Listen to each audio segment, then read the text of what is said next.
महाराजगंज पहुंचे केंद्रीय वित्त राज्य मंत्री पंकज चौधरी ने एसपी और अखिलेश यादव पर निशाना साधा। न्यूज एस्ट्रेट से खास बातचीत में उन्होंने कहा कि एसपी के राज में गुंडे माफियाओं का साम्राज्य था।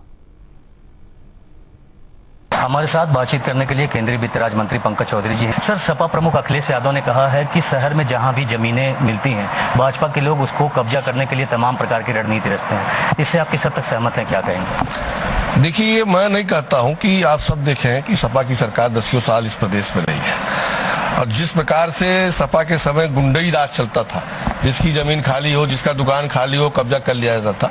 भारतीय जनता पार्टी में योगी जी के नेतृत्व में उत्तर प्रदेश में किसी की भी हैसियत नहीं है कि किसी की जबरदस्ती किसी की जमीन कोई कब्जा कर ले। देखिए, 2014 से जब से इस देश के यशस्वी प्रधानमंत्री नरेंद्र मोदी जी बने हैं, आपने देखा होगा कि जो प्रधानमंत्री जी नारा दिया, सबका साथ सबका विकास, और देश में चाहे कोई जाति हो, कोई धर्म हो और देश का कोई भी कोना हो, एक समान रूप से उसका विकास का कार्य हमारी सरकार कर रही है। और अखिलेश यादव जहां तक पिछड़ों की बात करते हैं कि अखिलेश की भी सरकार रही है, कौन से पिछड़ों का वहां पर लाभ होता था, मैं नाम नहीं लेना चाहता हूं, लेकिन एक वर्ग विशेष को छोड़कर किस पिछड़ों का कल्याण उन्होंने किया है। जहां तक प्रधानमंत्री जी का सवाल है, अगर आप देखें उनके मंत्रिमंडल को उठा करके देखें तो सर्वाधिक पिछड़े अगर भारत के कैबिनेट में कभी रहा है तो 27 पिछड़ा वर्ग का मंत्री मोदी जी के ही सरकार में बनाया गया है और समाज के सभी वर्गों का प्रतिनिधित्व कहीं ना कहीं देने का प्रयास हुआ है। तरीके से इटावा की घटना हुई है, उसको आप किस नजरिए से देखते हैं, क्या कहें? निश्चित तौर से मुख्यमंत्री जी ने जो कहा है कि कहीं ना कहीं लोग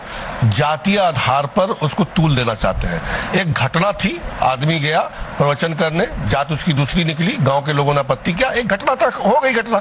अब इसको जातीय तूल देने का काम कहीं ना कहीं अखिलेश यादव और अन्य पार्टी के लोग करना चाहते हैं। ब्रजेंद्र पांडे, न्यूज एस्ट्रेट, उत्तर प्रदेश।